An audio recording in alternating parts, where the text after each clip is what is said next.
everybody! Welcome to the Pieverse. My name's Perry and I will be your host today. I've got yet another fun, exciting, and provocative video to present to you all today. This one here is yet another instance or episode of Myth Busting 101 for, it seems like it's the videos I've been doing for quite a bit now.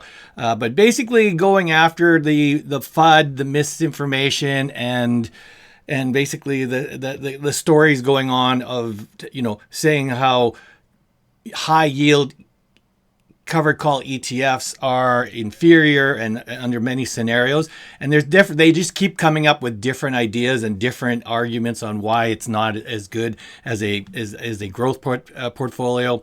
Anyways, this one showed up. It's basically this story actually showed up. I was inspired by it because somebody in my YouTube had basically started talking the story about, oh yeah, even during consumption, the growth portfolio, why don't you just basically use a growth portfolio and use the underlying instead of using a cover call ETF? It outperforms it and outgrows it, so it is a better thing. And so we went back and forth on that. And so this is what I'm going to basically use. He's not the first one to say it, so I'm not picking on him in general because this has been said within the Blossom community by the pure growth enthusiasts that really don't have much of a respect for cover call ETFs. They've been using this argument about how even during the consumption phase, cover call ETFs are not superior to growth. And they came up with a lot of wild ideas on how they can, jiggery-pokery their growth portfolio to be just as good, if not better, than an income strategy whose job it is to actually generate income during the consumption phase of your life. So this video is going to be all about that. I'm going to prove how a high-yield passive income strategy beats any growth portfolio during your fire or retire consumption phase. This should be pretty exciting. Again, hi, my name's Perry. And before I get started, I just want to remind everybody I'm not a trained or certified financial or investment or tax expert. So again, this is for fun and entertainment only. So take everything I say here as for entertainment or for educational sake, but please use your own discretion, do your own research, and seek trained financial advice before making any investment decisions. So that's my little disclaimer and caveat. But now let's get going. So, as I was already saying to you before, this person actually used one of the covered call ETFs in my portfolio as an example. And I'm glad he picked it because usually when a growth investor and again, first of all, let me first say, 95% of growth investors are not attacking the income investors. They're very open-minded. They may not believe or agree in covered call ETFs, but they also are open-minded and saying, hey, you know what? Maybe someday I will be interested in it. I can't say if they are good or bad. I'm just not interested in using them myself. So that's the general population. Unfortunately, there's this very small, very vocal, very radical group of pure growth investors out there that keep attacking the income portfolio as opposed to opening their mind and actually understanding how covered call ETFs are a game-changing investment tool for any investor to at least understand how it works, because in the future, if not currently, it could actually benefit their portfolio. So when I talk about it, I'm talking about those individuals. So again, this individual basically was parroting and echoing what several others have said.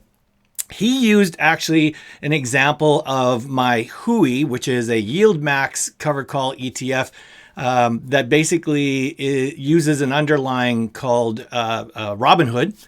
And again, I know before anybody says Perry, yield max doesn't use underlyings, they actually use synthetics. Yes, they do, but the synthetics mimic the underlying of the stock that they're targeting. So in the case of HUI, HOOY from YieldMax, they write synthetics that simulate or mimic actually owning the underlying called HOOD.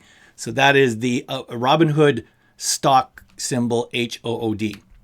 We used that during our debate inside my YouTube discussion thread, and he was bringing up a lot of things about total returns, all that matters, and cover call ETF. That it's black magic, and it's sort of it's not magic. Money has to come from somewhere. So there was a lot of the old saying, but I wanted to basically focus on this with regards to the consumption phase.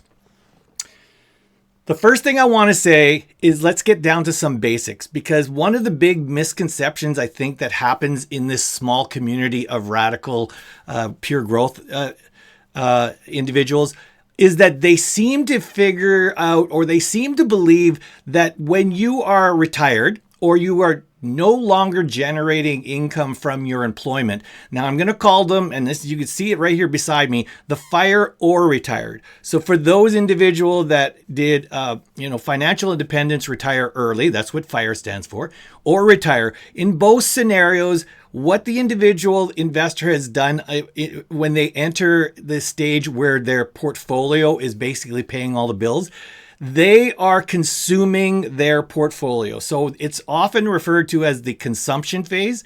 The phase where you're actually building your portfolio is always called the appreciation stage, or the building stage, or the accumulation stage. So it's accumulation and consumption.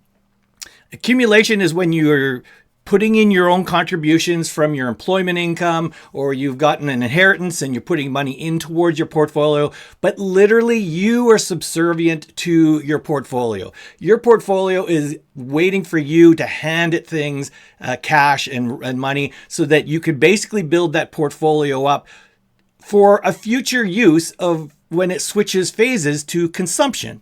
Consumption is exactly the opposite. Consumption, now your portfolio serves you. You are the master, and your portfolio's job is to serve you. So we are talking about the consumption phase, and this is very important for the consumption phase. When a FIRE or retire individual is in the consumption phase, this needs to be understood. It's not an option of if you need income every once in a while. And I've heard some actual people that refute the income strategy say, oh yeah, with my growth portfolio, if I need some cash, I could sell some shares and capitalize the gains, and I can basically take the cash out and withdraw it. It gives you the connotation that they basically think that an income portfolio, a FIRE or a retire individual, only occasionally needs money. Let's get that straight. No, as a retiree, and I'm going to say as somebody that is, let's say 45 years old and is in FIRE mode, in FIRE consumption mode, in both scenarios, they have given up their actual employment income or what other income. They are actually using income from the portfolio. And because their portfolio is generating them all the money they need to live on a monthly basis, it's not an option to say that maybe if I need money every month, because as a retiree, 98% of all the money I live on comes from my portfolio. My portfolio no longer gets money from me. It's giving money to me. It has to happen every month. I've got a budget that it basically, in my case, for my portfolio, it must pay out at least $8,000 to $10,000 a month. So there's no option in this. So when you're looking at an apples to apples comparison of an income portfolio versus a growth portfolio, in both scenarios, the growth and the income portfolio are mandated to pay me a certain amount every month. Now, again, in real world, it could go up and down a little, but in order to keep the comparisons fair, we're going to pick a specific number. So that's the first thing. Saying that I may or may not need money when I'm retired would be the same thing as you being 40 years old with a nice, six-figure salary and saying, maybe sometimes they're going to pay me on certain months, and maybe some days I don't need my paycheck. So if you think you don't need your paycheck, then I totally agree with you. Then I don't really need my income when I'm retired. But let's be honest with you. I don't know any employee that's going to turn around and say that I might or might not need income when I'm employed, and I'm not going to accept my paycheck. All right. So I hope that's straight. The rule is for consumption that it has to pay a monthly income. It must pay it. It's its job. It's its number one goal in life. All right. So what we're going to do is I'm going to I've created a spreadsheet here, and this spreadsheet, again, I'm trying to be as simplified as possible. It's not easy to be simplified when you're trying to actually do an apples to apples comparison of an income strategy and a growth strategy, trying to do their job of paying me out, okay, every month, and keep on trying to survive and be sustainable. For remember, if I'm retired, I'm assuming, and in most cases, the calculations are for at least 30 years. So from 60 to 90, I have to have this thing survive for 30 years. If you're a fire investor, it's going to be a lot longer than 30 years. You have to have a portfolio that's going to sustain forever and ever and ever, because you may be 50 years of having to rely on your portfolio paying your bills. Okay, so what I'm going to do, again, the last thing I'm going to say here is that I'm going to compare HOOY to HOOD, HOOY income versus HOOD. The reason I want to point this last thing out is under no circumstances would I ever recommend that anybody has an entire portfolio that's made up of one holding. So I'm going to compare HOOY to HOOD and make the total grandiose assumption that in both cases, they both own 100% of the portfolio. So if 100% of my portfolio is either HOOY or 100% of it is HOOD. But in real world, you would never do that. Diversification, I am one of the strongest advocates of diversification. HOOY, in my case, would be just one of 30. I have 35 holdings. It would be one of my 33 or 35 holdings. And for the same scenario, that would be true on a growth portfolio. Nobody in their right mind, I don't know. I would turn around and be shocked if somebody says my entire growth portfolio, I've invested my entire $500,000 into buying Robinhood stock 100%. If you're doing that, you better seek some financial advice, because that is an extremely dangerous strategy for your portfolio. So getting that out of the way, this is a hypothetical scenario, assuming both own the entire 100% of your portfolio, but understanding that you would definitely be diversifying in both the income world or in the growth world with growth stocks or covered call ETFs. All right. I hope I've done that. Now we're going to get to the comparison. This is a spreadsheet I created. I'm a spreadsheet nerd, so I really like doing this. And I've got a whole bunch of metrics here, so don't be overwhelmed already. But I'm going to talk us through with a scenario. And so what we got over here, just see if you see my mousey. I just want to make sure. Yeah, you see my mouse. So over here, we've got the table of the passive income HOOY portfolio. Again, 100% of that. And over here, we've got the growth portfolio that only has HOOD. One stock HOOD.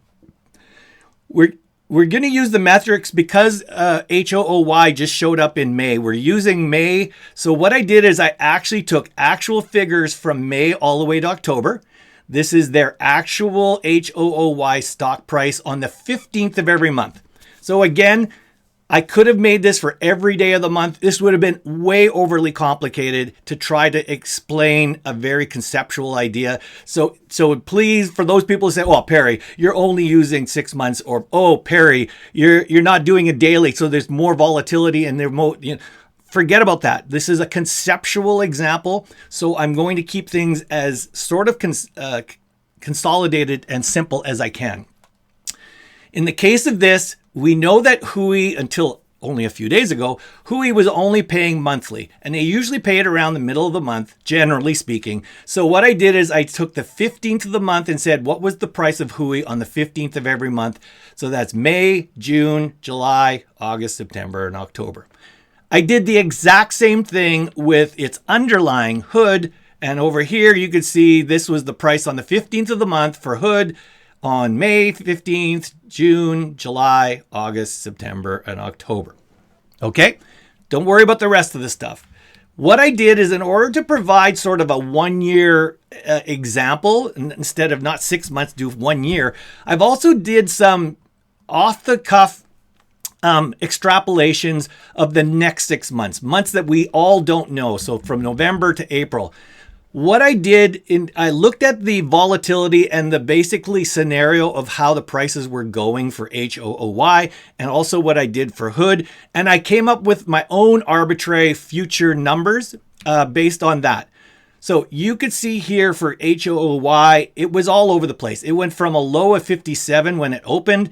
It went up to 72. It went 67, went 72. What it generally showed me was that basically HOOY was in a trading box, a very volatile trading box, but it was basically hovering in that 50 to 72 range. And again, I'm hampering it by actually picking 57 here. But what I did is I took all of this and I duplicated to this and said, let's just assume that the next 6 months, the prices are going to be bouncing around like it did in the first 6 months. And again, not really too fair, but you never know because I actually had to include 57 again, and it hasn't seen 57 since May. So that's why I wanted to point that out. On the case of HOOD, you saw that there was clearly a progression and an increase in price, 60, 76, 99, 114, 114, 134. So I assume there's going to be volatility, especially that we're on an all-time high on the markets and we might have a bubble and a market correction. But on the generally speaking, I turned around and said over the next 6 months, let's assume it keeps climbing all the way up to 150. So again, you guys could use whatever numbers you want, but arbitrarily, I gave the benefit of the doubt to Hood that it's at 134 and it would potentially, even if there's potential market corrections, it could go up to, let's say, 150. Okay, so those are the numbers. And I hope you guys agree to it. It really doesn't matter because at the end of the day, you could see that it's the fundamentals that I want to show, not the exact examples of certain percentages and certain increases and decreases. You're going to see the fundamental differences why an income portfolio outperforms a growth portfolio in every way during the consumption phase. So what we're going to do here, I want to show you again some of the power of a high yield cover call ETF income portfolio. So we're using Hui here. Hui is one of the rock stars within YieldMax. It has been generating a really good yield of, I think it currently is rated at 106% yield. Hood, it's not calling it unfair. Hood is also a rock star. If you are a growth portfolio, buying it in at 68, at 60, and currently having it at 134, the growth side is getting just as much advantages as the income portfolio guy is getting from HOOY. HOOY buyer is getting 106% yield, and the growth investor is getting a huge NAV appreciation. So they're both obviously very tied at the hip because one is the underlying for the other. Okay, so what I wanted to point out here for the income side, right here. I'm using this, first of all, I want to give some examples. We're going to use an example of a portfolio size of $50,000. I can make it anything I want. I can make it 100,000. I made my spreadsheet do it to 100,000 if I want. But I'm going to just assume that we have a $50,000 portfolio. And again, since there's only one stock in it or one ETF in it, they're going to buy all the shares from 50,000. I put it up here arbitrarily also because, again, this is not really used by income portfolio investors. This is very much a rule for growth portfolio investors. Again, because of their issue of having to melt down, they have to be very cognizant of the fact that they can't over withdraw because they are eroding. So we'll talk about that. So they use a 4% rule because apparently the industry standards from some of the experts say 4% is a good rule to use when you're withdrawing money and eroding or melting down your growth portfolio. So what I did is I said, okay, if 50,000 is our portfolio, 4% of that is $2,000 a year. So that means you should be able to take out safely $167 a month. Again, not much to live off of, but anyways, I just wanted to point that out. So even if we turned around and used a rule that says, you know what, we could do $200, I can actually show me $200 a month, and it'll actually show you the whole calculations on how this works. Okay, so let me give you the first example of comparing if we actually use the 4% rule. So now I'm saying here that under both scenarios, they have to withdraw $200 a month. This is money that literally they have to have in the cash balance. And on the 15th of the month, I will be removing $200 away from the portfolio. So neither the income portfolio or the growth portfolio will have that $200 available to it because it is consuming it. I am consuming it. It's leaving the portfolio. So this is money that's being capitalized as income and being withdrawn out of the portfolio. So in here, you're going to see that it's got the, so I said, if I'm going to buy $50,000, so $50,000 based on the current price means I would have 875 shares or units. I also used another thing just to give you ideas. This is not a factor for the growth side because the growth side, I'm assuming, again, I don't know for sure if Hood has any dividends whatsoever. I don't think they do at all. If it is, it's so small it wouldn't even be of any value. But we're going to use the assumption that Hood has no dividends. So therefore, it is a pure growth stock. In the income, obviously, Hui, that's its purpose in life is to generate income. So these are the actual distributions for May, June, July, August, September, and October. What I did, same as I did with price, I just made the assumption since nobody knows what their future distributions are, I used the exact same examples. And I'm going to tell you right now, in many cases, that's pretty hampered, but I'm going to put in here that it includes its lows and its highs for the entire 6 months. Okay. So what it's showing here on a monthly basis, I've also got, and we're going to talk about this later, under both scenarios, I have created a total return column. So we'll talk about that later. So let's go through the first month. So in May, the price was $57.16. That is the inception price. This is where I've gone in and I'm going to buy it for the first time. So we'll do here. We said we held 875 units because we had $50,000 to buy them. The distributions for that month was $3.30. The income generated on those 875 shares was $2,890. Income withdrawn from it means I'm going to take $200 out of this. That means for Hui on the first month, it has excess income of $2,690. Now, the other thing I'm going to do, and this is what I actually do in real world in my portfolio, after I've removed all my income needs for my portfolio, anything that's excess, for the most part, within the next 15 to 20 days, I spend it and reinvest it back in. So what I'm going to do in this assumption is the same thing. I'm going to use all the excess income that I had that wasn't used to pay my withdrawal, and I'm going to buy more units. So 2,690, the current price was 57.16, meant I was able to buy 47 new shares. The growth is, because this is the first month, there was no growth. It started at zero. Again, we're summarizing it here. The income was $3.30. This is return per unit, which is a very important thing we'll talk about later. This is the total return or ROI per unit. So I had no growth. I had $3.30 per unit in income. So my total return on investment right now is $3.30 per unit. And there's no percentage. I mean, I guess I could have done a percentage here.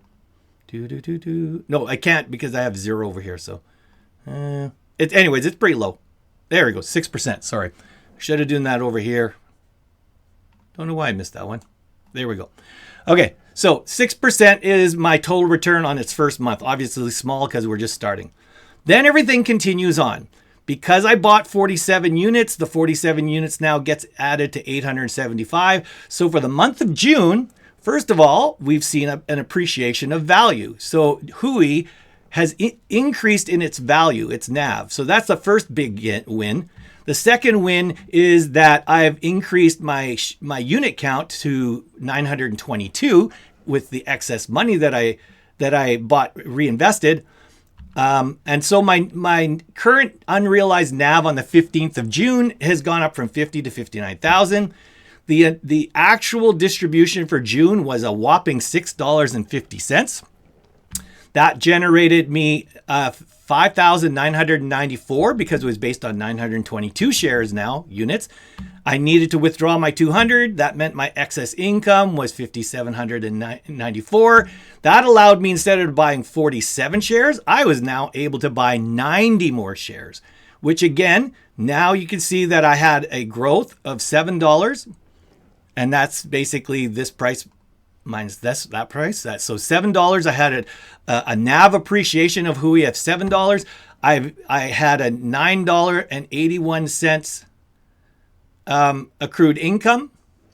So accrued income means it's going up because it's the 3 plus the 6, because we're always accruing income in order to give ROI from inception. So currently my ROI for Hui on its second month is already at 29%. And then we continue on. So you can see what we're going. So now the 90 gets added to here. So instead of 922, I now have 1,012. Not only that happened, but in July, the actual price of Hui went up once again to 72.58. So we not only had more shares, we also had a NAV appreciation. And we also had yet another month of $6.90. I made even more money because I was able to, first of all, the distribution per unit was higher, and I was able to do it on 90 additional units. So I now have excess income, or income generated of $69.82. I paid out my $200. I have excess income of $67.82, and I was able to buy 93 more. Now, you think 93 more, but that's because I had to buy them at the new higher price. So this is dollar cost averaging, as you guys know. But I was able to buy 93 more units. That meant now my total return is at $32. I have a current ROI of 56%, only on the third month since I bought it. And we go on. So now this goes over here. This is the fourth month, the fifth month, and you can see the sixth month. So even here, the prices went down, but you can still see that I actually had more, my NAV was still almost where it was before because I actually had it on more units of shares. My NAV is about the same, just about 1,000 under. Okay. And then, of course, on the 6th month, it went back up to 72. So this one is going here. I now have 1,226 shares before I started. I bought 98 more units. So at the end of the 6 months, I have 1,324 units. I have an unrealized NAV as of the end of the 6th month of 38,000, my tongue's not working, $38,000 in NAV appreciation. I have also collected $30.37 in income distributions. So basically that means I gained about $31,000 in total income for the first 6 months. I withdrew $1,200. 2, 4, 6, 8. Yeah, this is $1,200. I'm right. $1,200. And I generated, because this would be this plus this. So whatever I didn't withdraw is the excess. And during those first 6 months, I increased my number of units to 449. I'm not going to do this again, but basically what happens is then 6 months, 7, 8, 9, 10, 11, and 12 happen. So at $200 withdrawal, here's what the total results for my passive income is. I basically ended up with 2,014 new units when I only had 875 to start. My NAV was 145,000, which is basically an increase of 95,000, or a percentage increase of 191%. My distributions per unit were $60 for those 12 months. I generated $80,000 in actual income. And again, I did it without, not only without selling any units, I actually did it and grew units. So that was income generated, and I actually had more units when I finished. I made $2,400 came into my pockets over that year. And basically my excess income was $77,000. Here it says that I gained 1,140 units. At the end of the 1 year, my total return per unit was 133%. Okay, so that is the income. So let's go over to the growth side. So now I'm over here. I'm the growth investor. I'm doing the exact same thing that the income investor did based on its metrics. It basically said, oh yeah, there you are, Perry, you have $50,000. I'm able to buy 824 shares at the price of $60.68. So I bought that.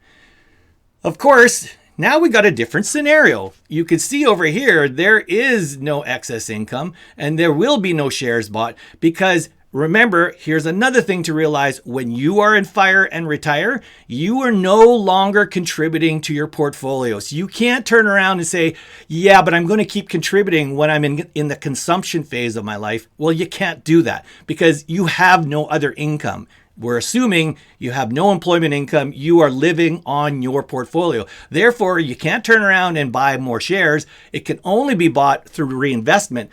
And well, here you got a problem. The growth portfolio doesn't generate income, so you can't reinvest what you don't actually generate. So you are stuck with the same 824 shares. And now you have to turn around and say, okay, well, Perry is asking for, Perry's asking for $200. I don't have $200 because I don't generate any income. So what I got to do is I got to sell 3 of my shares. That will generate the $200. There it is. There is no excess income because I only sold enough shares to pay Perry his monthly income. And Bob's your uncle. I have no return on investment on the first month because the first month is the inception month and there was no income. So there you go. So we continue this through. Beautiful day. Robinhood went up in the second month. It went up to 76. So it went up over $16. I only have 821 shares now because I had to sell 3 of them in order to give him his $200. Well, now I've got an unrealized NAV of 62,000. So I did go up because the price of the shares went up.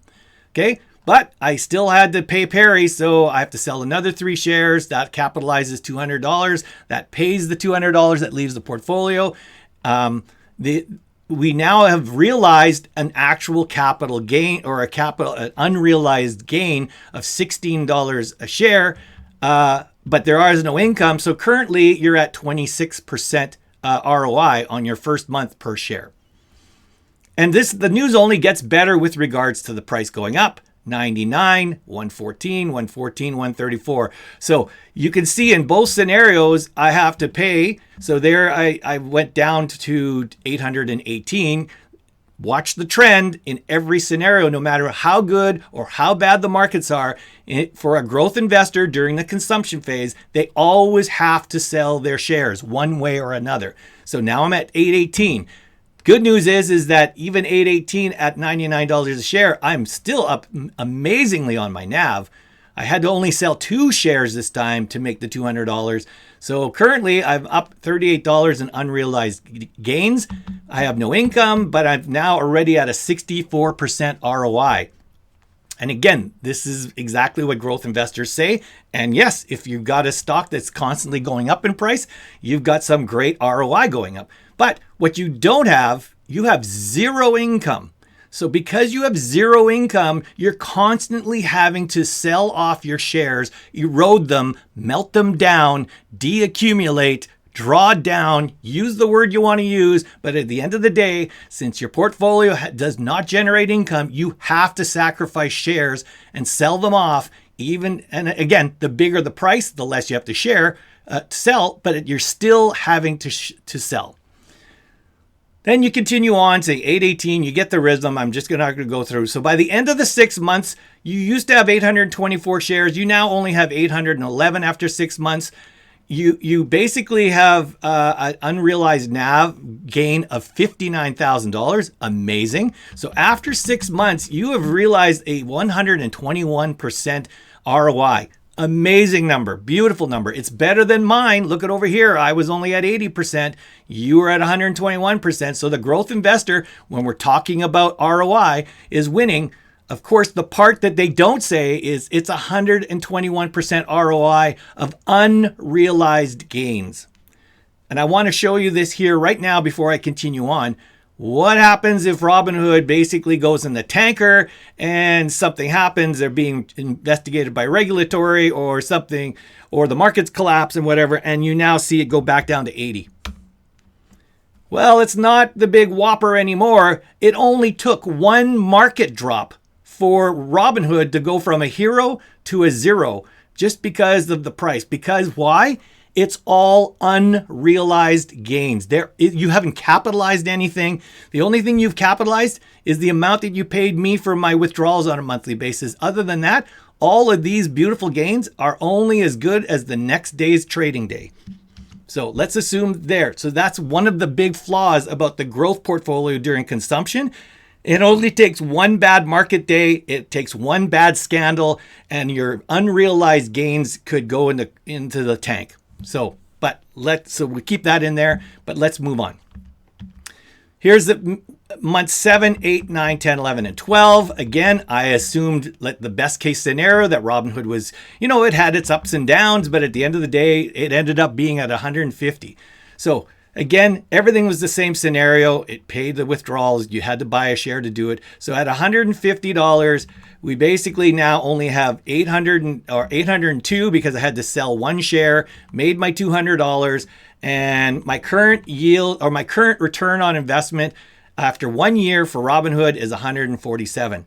And yes, look at that. There again, we turn around and they keep saying ROI is the only thing that matters. So, okay, on your case, sure, you beat me there, 147, I'm 133. But I hope you guys are now seeing the devil is in the detail, because even though this is 147 and I'm only 133, look what happened to this. I used to have 824 shares. I only have 802. In mine, I had started with 875 share units. I ended up with 2,014 units on that. Okay. Let's look at their numbers here. Basically, I dropped by 22 shares. My gain was $70,000, which was really good. Whereas here, I actually had a gain of $95,000 because the reason is even though the share prices were going up and down and staying relatively in the box, I had more units being bought every month. So I'm actually at 95%. So my NAV increase was 191% and Hood was only 141%. Excuse me. So this is because I'm most of the money that I'm generating is not being withdrawn. It's almost all being reinvested. And because it's almost all being reinvested, Hui is majorly going up in NAV because I'm reinvesting so much money every month. On the growth side, during consumption, I basically cannot grow at all because I have nothing to contribute and there's no income to generate. So I am basically slowly but surely going down, even though it looks like I'm going up. And the only reason it's going up for growth is because the NAV, the price of Hood is going up. And again, I used this example before, but here it is at $150. What happens if the markets collapse? Now, I actually gave you an example of that. Over here, you can see a thing called market corrects last 3 months. So what I did is I put a formula in here that says, let's assume market corrections happen and we had all of a sudden a down cycle. So what I did is I assumed that it happened in February, March, and April. So let's assume the markets dropped by 20%. Now, in my case here for income, I'm only at $57. So these all three of these dropped by 20%. All three of these dropped by 20%. The other thing is that usually, and I did see these actual facts happening when we had the Liberation Day in spring for my portfolio, generally my monthly distributions dropped almost exactly or within the same percentage as the NASDAQ went down. So it went down 18%. I saw my distributions go down 18%. Based on that actual fact, I basically said, okay, so let's assume my portfolio's distributions drop by 20%. So basically these numbers here, this one, and this one, which was higher, you can see them up here. They were these numbers. They're now dropped by 20% because I have to reflect that in my income portfolio, even my income distributions would drop during a market correction. So this is 20% drop for both. In both scenarios, I've gone from 191% unrealized NAV to 133%. And over here, the Hood has now basically dropped to a 92%. You could also see here, I'm now actually winning on the side of ROI at 103, and basically Hood is dropped down to 98. Because really, the reason it's impacting Hood more, not by much, but it's impacting it more, is because for a growth portfolio, NAV and price and current price of the underlying is literally all it's all about. There's no income generation. I can't actually mute it by actually reinvesting at lower prices, because what I can do here on my side, even though I'm generating lower distributions, my excess income can now buy these shares at lower prices. So I'm now able to buy more shares because the prices have dropped while I'm in a down market. And yeah, of course my distributions dropped every month, but they didn't drop to a point of what I needed. If you're saying all I needed to hand out is $200, well, I'm generating way more than $200. The markets would have to almost drop by 80%. And if that were the case, we better close up the whole world. That will not likely happen, because then we've got bigger things to worry about than that. So I am more than safe in basically having a price drop or a distribution drop by 20%. Heck, I could drop it by 50% and it still would not be impacting my payments here. On this side, though, it would be a disastrous problem, because let's assume we did drop by 50%. Let's use that number. If we drop by 50%, you now have to start buying more shares during those quiet times, during those drop times. So again, the lower the price, the more shares you have to sell in order to give me my $200. All right? And we'll talk about that later. So I'm giving you another reason. You can already see what I'm trying to show here is, even though the number is really small, it's only $200, but you could already see the problem. Even though the ROI for growth is high and it's doing really good, and in this case, it was actually beating my passive income investing portfolio, you could already see the underlying currents on where you're going to have some problems, because this is going to keep eroding. Now, here's another benefit of passive income investing. So in order to make growth survive and be sustainable for 30 years, the growth investors have come up with this thing called a 4% rule, saying you better not withdraw from the portfolio, because if you take too much out, then the growth portfolio you have will actually start draining too quickly and you might not survive. So they came up with this thing called a 4% rule. Again, they believe in it heavy.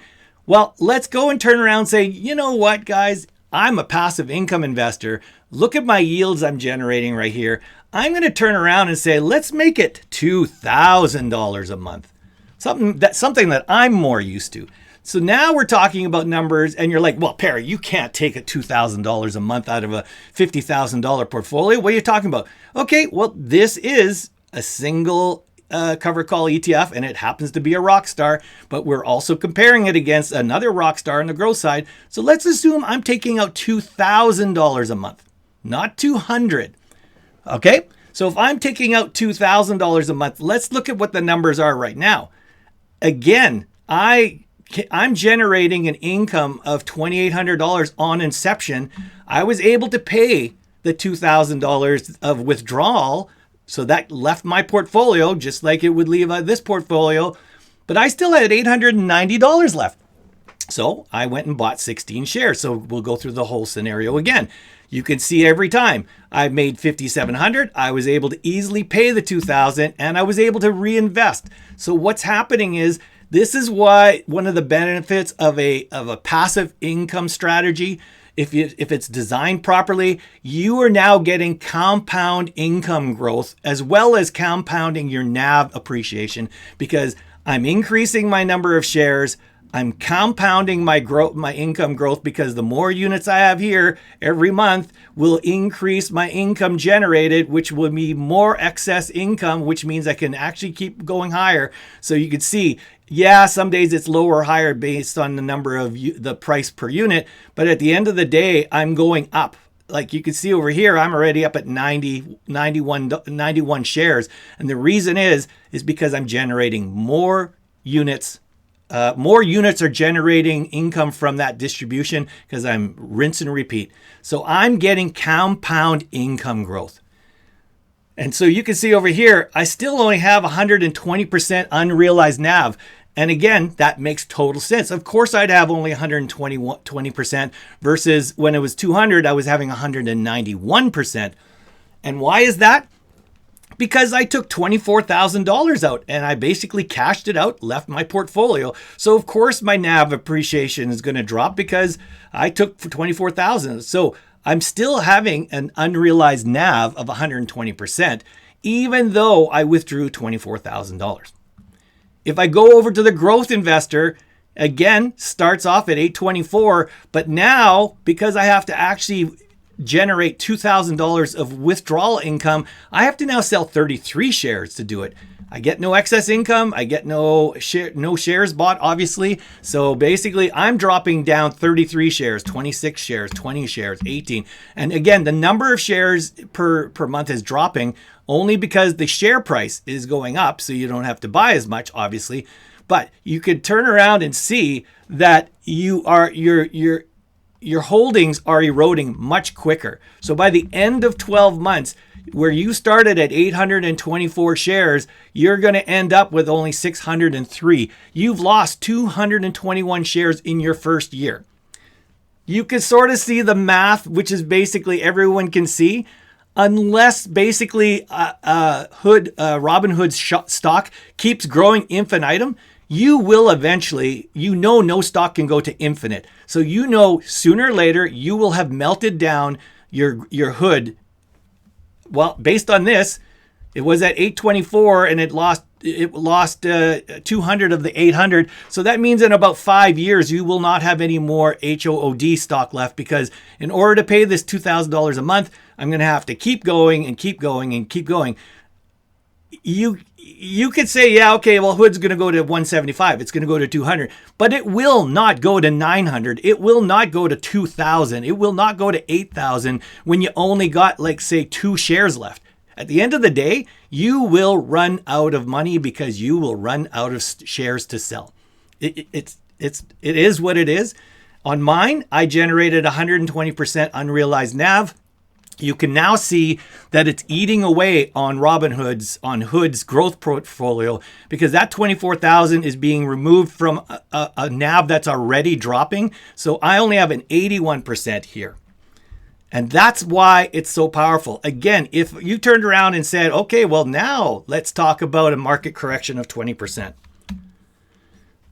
I'm still at 73% unrealized NAV. I've got 103% total ROI. I am now beating Hood, the growth portfolio, on a per unit per share. And it's basically at 42% unrealized gains versus my 73. And you know why? Because unlike Hood, that has to actually liquidate 24,000 and cannot hold its share count, mine is doing that. And that's the way that goes. All right.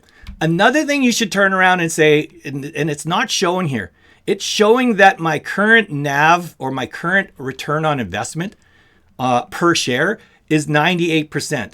The one thing that doesn't show up here, because this is showing up on the entire holding of the 824 shares, or in this case, 609 shares.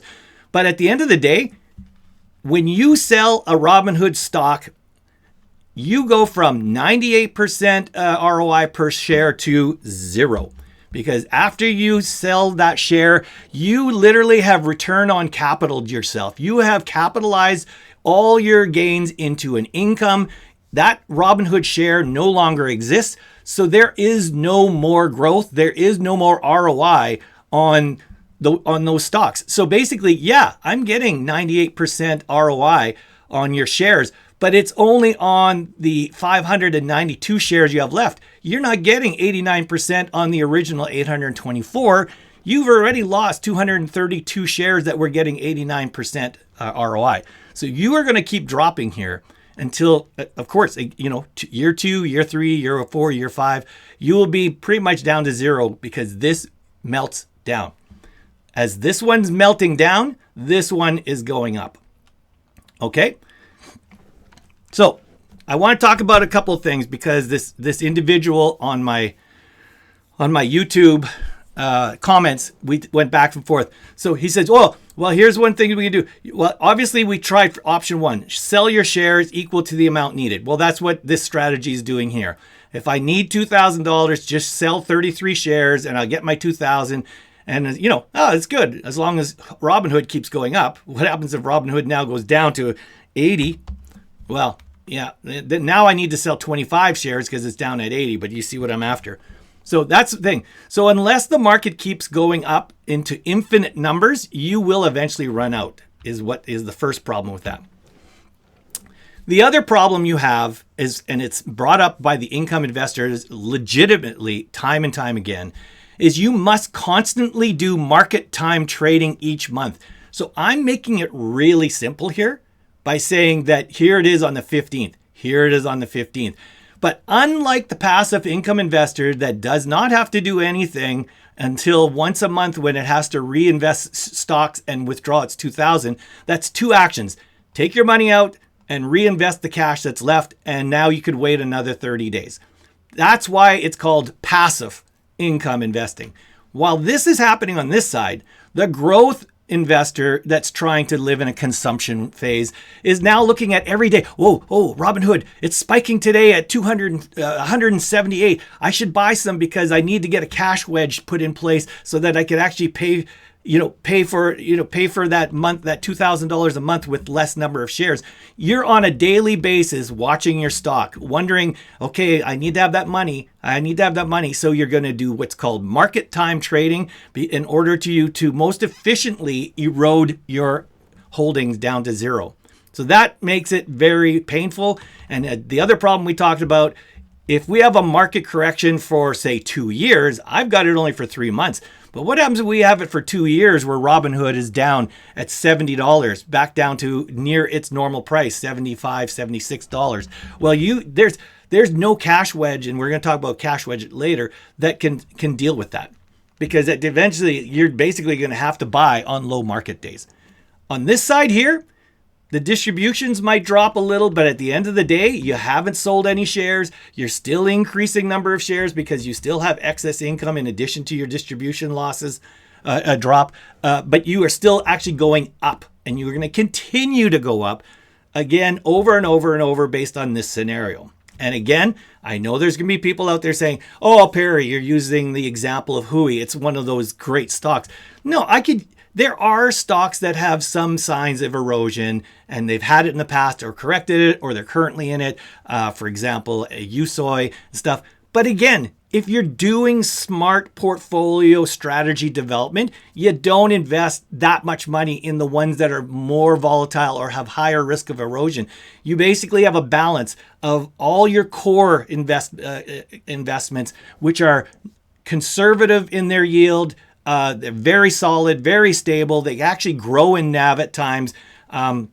Again, a lot of the Canadian ones are doing that, and therefore you don't worry about those. Yes, the reason you want to have some of the ultra yielders in a very diversified portfolio, like I have USOI, which I only have like 2% in, or Canny, which I have like 5% in.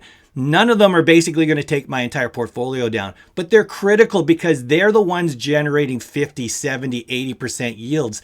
So yeah, they might erode, but they're actually generating a lot more of these. So that's why I turn around and say, don't worry when someone says, well, you're just using Hui, a best example. We're also using Hood, another best example. So we're trying to do apples to apples. All right.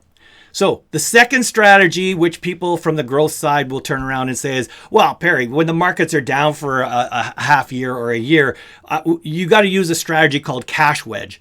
For those that don't know what a cash wedge is, basically what it is when you are basically having a growth portfolio and you're in the consumption retirement stage, your advisor is going to talk to you about the idea of creating a cash wedge, which basically is when the markets are really good, you sell some of your shares in advance and you take the cash proceeds from that and you put it into a market volatility immune investment, something like a GIC or a treasury or something that where basically even if the markets drop 20%, you will still have that cash.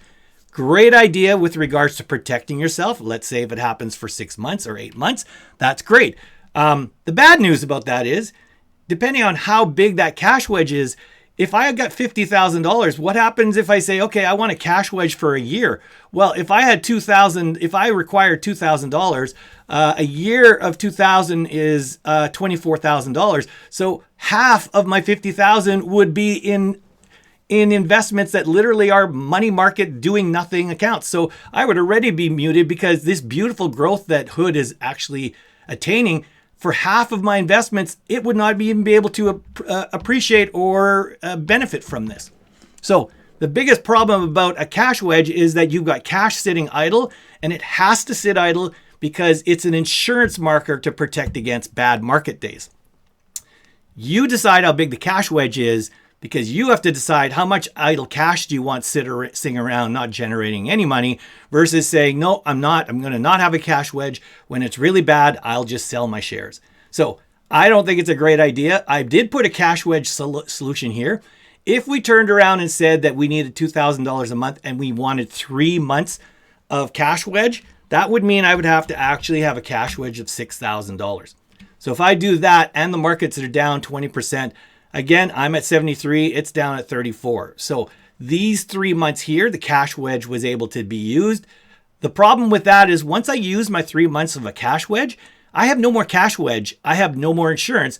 So you're now basically run out of runway. You have to hope that the markets go back up before those 3 month period ends, or you're going to basically be buying in at low market or selling your shares at low market price anyways. So the bigger this number is, the more your protection is, but the less growth you get from Hood that was generating great returns or ROI on NAV appreciation. So that's why it's very popular. The cash wedges are used, but I'm just telling you right now, there's major disadvantages of cash wedges. You've got a lot of idle money sitting around, basically not doing any work whatsoever. It's just there to protect you on bad market days. So the third option, which is the most ludicrous, is the one that says, well, you own your own Hood shares. Why don't what you could do, because they're desperate now. They're desperate saying, look, I'm realizing that I'm eroding and you're growing.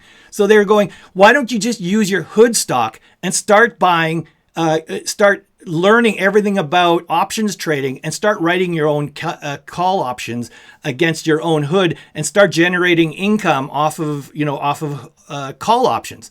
And I'm like, okay, do you see where there's some major disconnect in the logic there?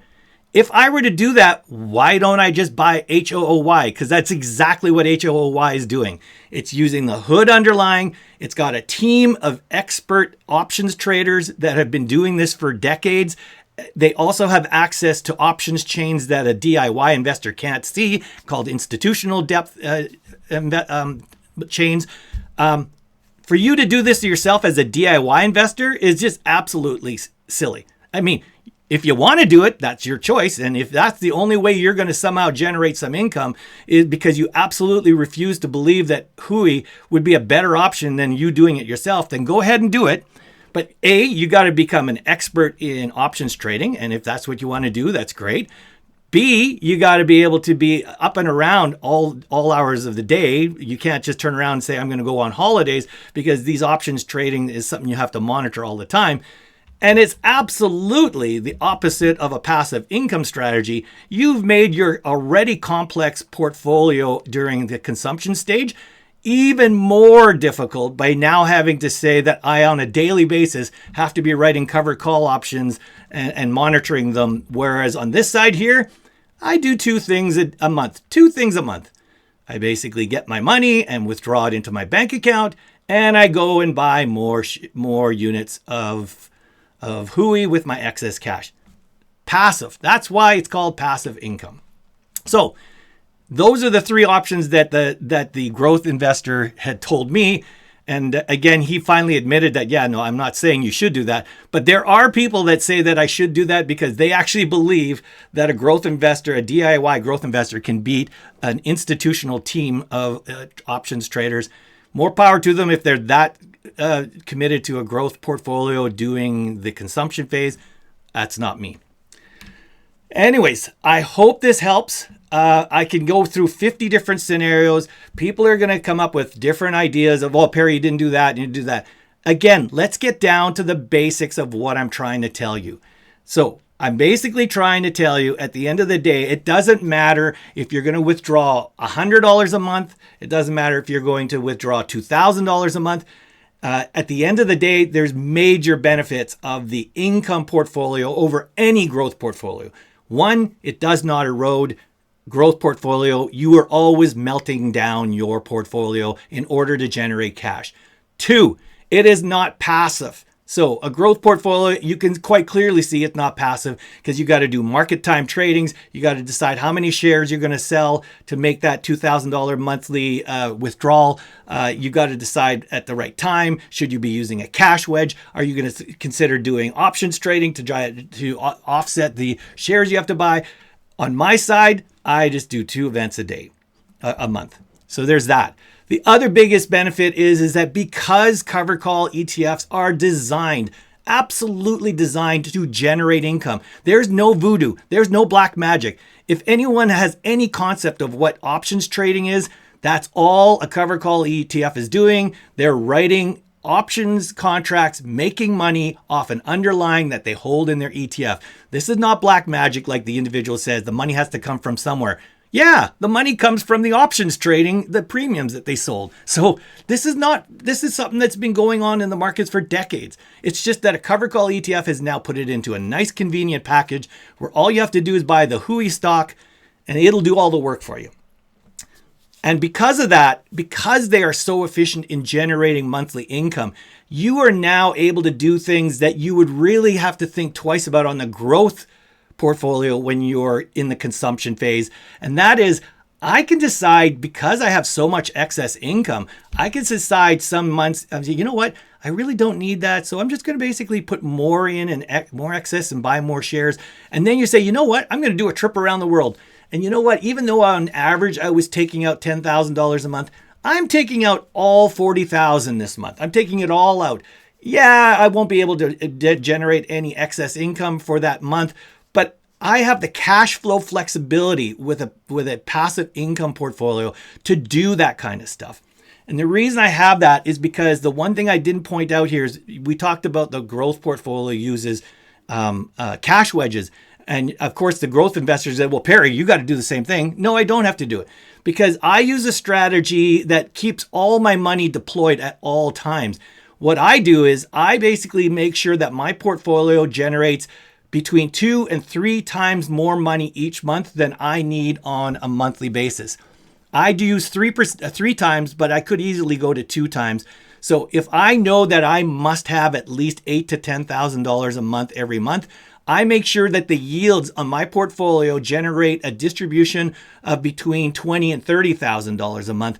So that way, when there's bad market days and the markets go down and my distributions drop by 20, 30%, even 40%, I will never go down in my distributions to the number that I can't pay my bills.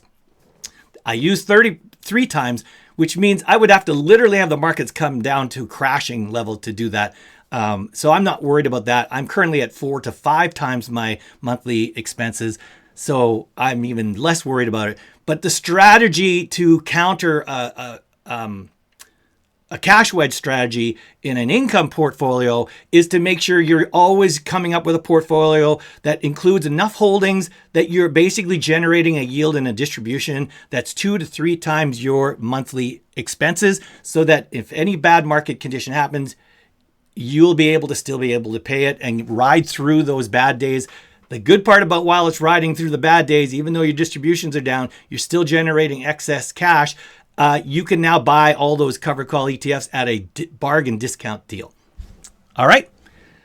I hope that helps. I am absolutely convinced. I know people won't believe what I'm telling you, but I'm going to tell you from my personal opinion and all the evidence I have on my $1.6 million portfolio that generates around $40,000 to $50,000 a month, that I can guarantee you I live on my portfolio. I've been retired for 2 years. I generate no money. I get no money out of from any other sources than from my portfolio.